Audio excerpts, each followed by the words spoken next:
Perkenalkan, nama saya Istiatun Hasana. Saya dari kelas 6 Ekonomi Syariah F, NIM 18 17 20 12 30. Di sini saya akan memaparkan jawaban UTS saya mata kuliah Manajemen Keuangan Syariah yang diampu oleh Ibu Mustaniroh.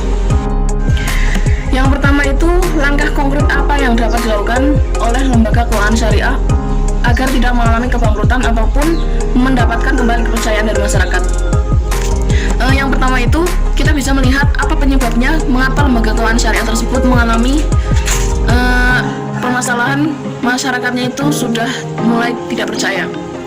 Contoh misalnya mungkin dari pelayanannya yang kurang maksimal ataupun fasilitasnya juga kurang memadai, ataupun juga bisa dilihat dari prinsip-prinsip keuangan syariah tersebut yang belum sesuai dengan prinsip syariah.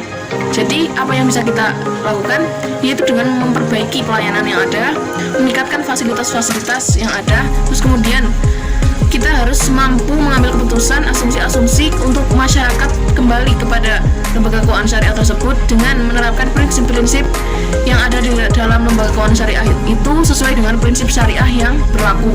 Atau mungkin juga kita harus menunjukkan bahwa lembaga syariah itu berbeda dengan lembaga konvensional, dilihat dari tidak adanya riba ataupun mungkin lebih memahami keadaan masyarakat tersebut, tidak adanya horor ataupun maizir yang seperti dengan lembaga konvensional yang lainnya.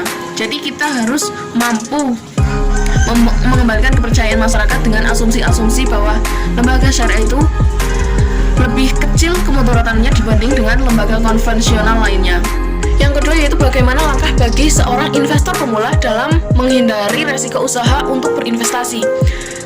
Ketika kita akan berinvestasi, kita harus memilih atau memperhatikan bagaimana kondisi keuangan dalam lembaga keuangan syariah tersebut. Apakah kondisi keuangan itu dalam keadaan stabil dan tidak mengalami kerugian ataupun defisit dalam pendapatan.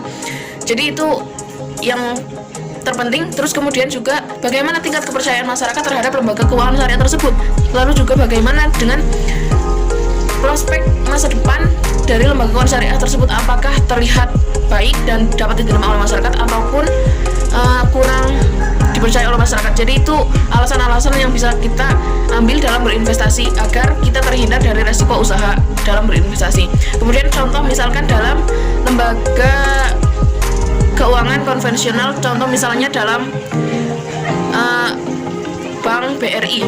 Bank BRI tersebut sudah memiliki tingkat kepercayaan dari masyarakat cukup baik dan memiliki prospek yang baik untuk kedepannya. Jadi kita mungkin bisa berinvestasi ke lembaga BRI tersebut. Kemudian juga yang baru-baru ini nih, Bank Syariah Indonesia. Ini adalah bank syariah pertama di Indonesia yang benar-benar memiliki induk perusahaan sendiri. Jadi dilihat dari keadaan BSI tersebut memiliki daya tarik masyarakat yang cukup tinggi karena ini merupakan bank pertama yang lahir di Indonesia. Jadi kita bisa berinvestasi dengan lembaga tersebut karena dari segi kepercayaan masyarakat itu sudah cukup baik. Kemudian juga dari bank-bank lainnya seperti BNI Syariah, BRI Syariah juga sudah memiliki kepercayaan masyarakat yang baik. Jadi kita mungkin bisa mengambil berinvestasi ke lembaga-lembaga tersebut. Pertanyaan yang ketiga mengenai horor, maizir, dan riba. Dari segi penjelasannya, horor itu tidak kepastian ataupun bahkan keraguan dalam akadnya dan bisa termasuk dalam kategori penipuan. Sedangkan maizir tersebut adalah transaksi yang tidak pasti dan bersifat untung-untungan. Itu masuk ke dalam jenis perjudian. Sedangkan riba jelas dilarang dan haram. Selanjutnya saya akan menjelaskan pendapat saya yang memperkuat alasan bahwa dalam lembaga keuangan syariah itu terbebas dari yang namanya riba. Kenapa dalam lembaga keuangan syariah itu bisa dikatakan terbebas dari riba? Karena dalam lembaga keuangan syariah tersebut menggunakan prinsip-prinsip syariah yang insya Allah sesuai dengan prinsip Islam. Contoh misalnya yang baru-baru ini seperti Bank Syariah Indonesia. Kenapa bisa dikatakan bank tersebut terhindar dari yang namanya riba? Karena berlandaskan dengan prinsip syariah yang jelas hukumnya dan bisa diakui oleh lembaga-lembaga syariah lainnya. Lembaga keuangan syariah tersebut seperti Bank Syariah Indonesia, yaitu dalam transaksinya berusaha semaksimal mungkin agar terhindar dari yang namanya riba. Jadi keuntungannya itu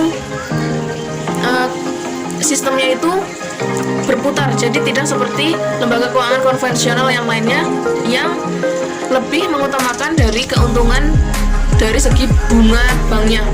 Selanjutnya itu investasi konvensional itu berbeda dengan investasi syariah. Kenapa dikatakan seperti itu? Investasi syariah tentunya ingin memiliki keuntungan-keuntungan yang semaksimal mungkin dan bisa cepat memperkaya diri pribadi seseorang. Sedangkan investasi syariah tentu tetap berlandaskan dengan syariah Islam, prinsip-prinsip Islam, hukumnya dengan jelas dan tetap berupaya semaksimal mungkin agar terhindar dari yang namanya riba, horor ataupun maisir dan lainnya. Jadi jelas dikatakan bahwa investasi syariah dan investasi konvensional itu berbeda. Dilihat dari syariah dan konvensional saja itu sudah jelas berbeda. Syariah itu berlandaskan dengan prinsip-prinsip Islam, sedangkan konvensional itu berlandaskan dengan prinsip secara umum untuk memperoleh keuntungan yang semaksimal mungkin. Mungkin hanya itu jawaban dari saya, kurang lebihnya saya mohon maaf. Terima kasih. Wassalamualaikum warahmatullahi wabarakatuh.